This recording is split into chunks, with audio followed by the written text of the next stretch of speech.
Now, I've got one word to put up here first. A very important word.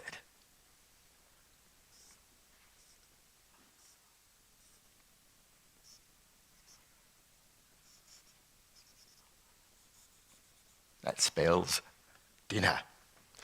Who likes dinner? Yes. Do you have a favourite food for dinner? I can tell you what I used to love when I was your age. Okay, you tell me first. McDonald's. Well, we didn't have McDonald's when I was your age. But one of Mum's special dishes she made was what's called a shepherd's pie. And in it was ground up beef at the bottom and then creamy mashed potato over the top in a baking dish, sprinkled with cheese, thin slices of tomato, put in the oven and baked. And it was yummy. I remember that. Food is great. Dinner is good. We have to have food to live. And God is so good that he makes it tasty. Imagine if the food didn't taste any good, but we just had to eat it anyway. Well, God makes it something very good for us. But this is a particular dinner in our story, and it's about Jesus and a time he was invited to dinner.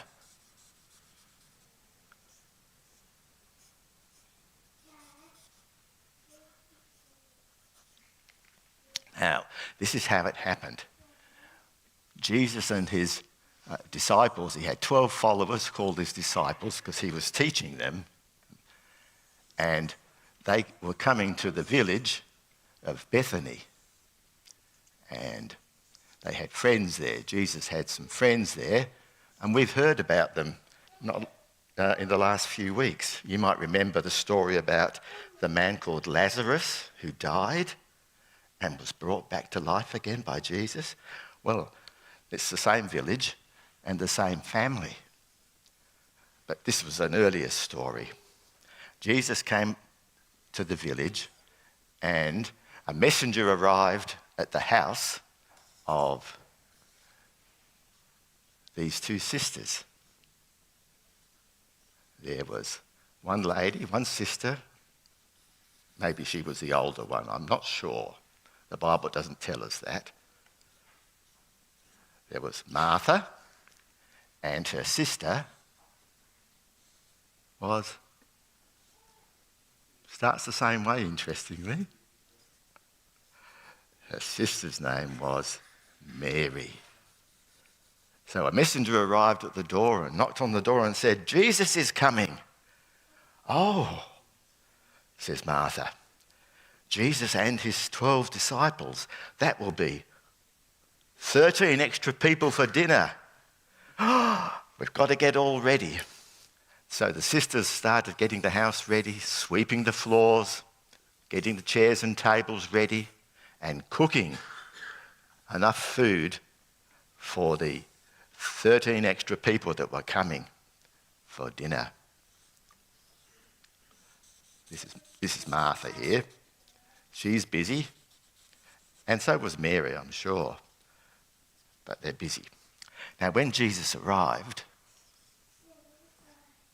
and was welcomed into the family and greeted his friends, he sat down and he began to talk to the family. He wanted to talk to them and tell them what he'd been doing and tell them more about God, his Father, and about how he had come to be the great rescuer, the great rescuer king. Mary sat down at Jesus' feet to listen. In those days, if you'd been at school, you wouldn't have had chairs to sit on. You would have sat around your teacher and listened. You would have learned at your teacher's feet. And that's what Mary did. She sat and listened. For she loved Jesus. She trusted in him that he was God's promised rescuer king. And Martha loved him too. She believed that. But she was so busy. She thought, I've got to feed all these people. I've got to get the food out now that it's all ready. And she was bustling around buzzing around like a bee, doing something good, providing dinner. But Mary was sitting and listening. And poor Martha got so sort of worked up. She said, "Jesus, tell Mary to come and help me.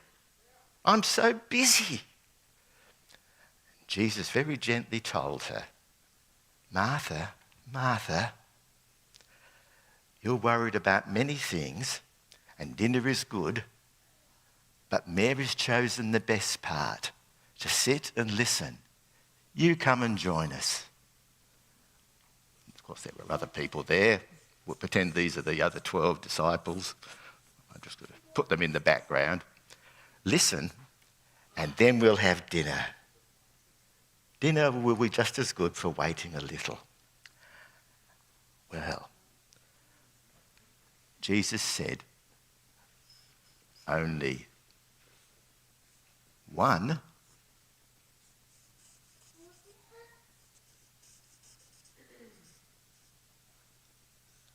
one thing is really necessary, and Mary has chosen that best one.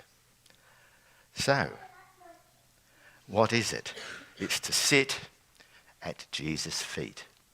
Now, Mary could do that, and I'll look. So Mary, we'll connect her up here. Mary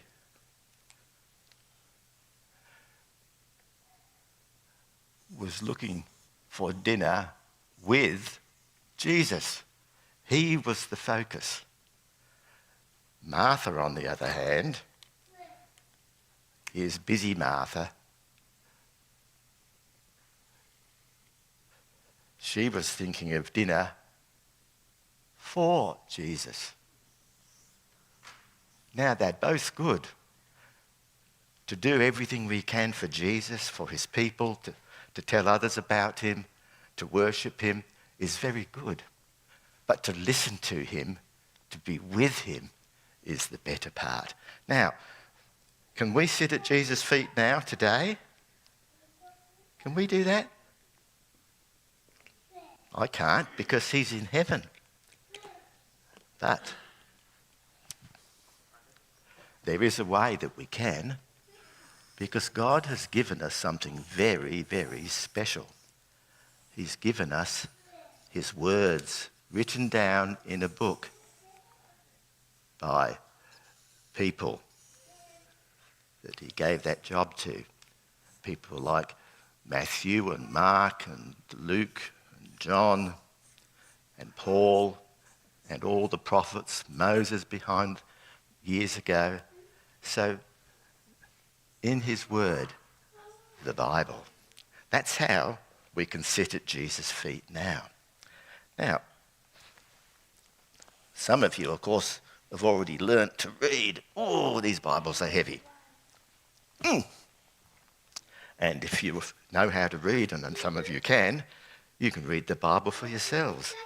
But if not, you can get mum or dad or a friend maybe to read you stories out of something like a children's picture Bible.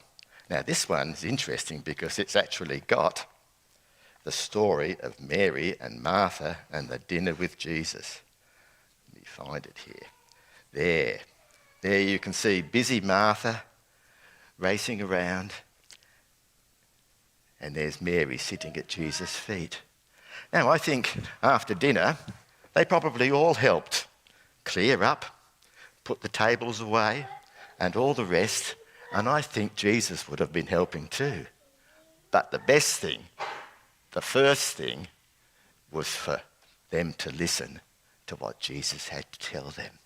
Now, I brought these Bibles along because I used to teach scripture, and I had Bibles I'd lend out to the children. Now, if anyone needs one of these children's Bibles, you go and ask Mum and Dad, they may have one already. But if not, I've got a pile of them left over here, and I'm happy to give you one, okay?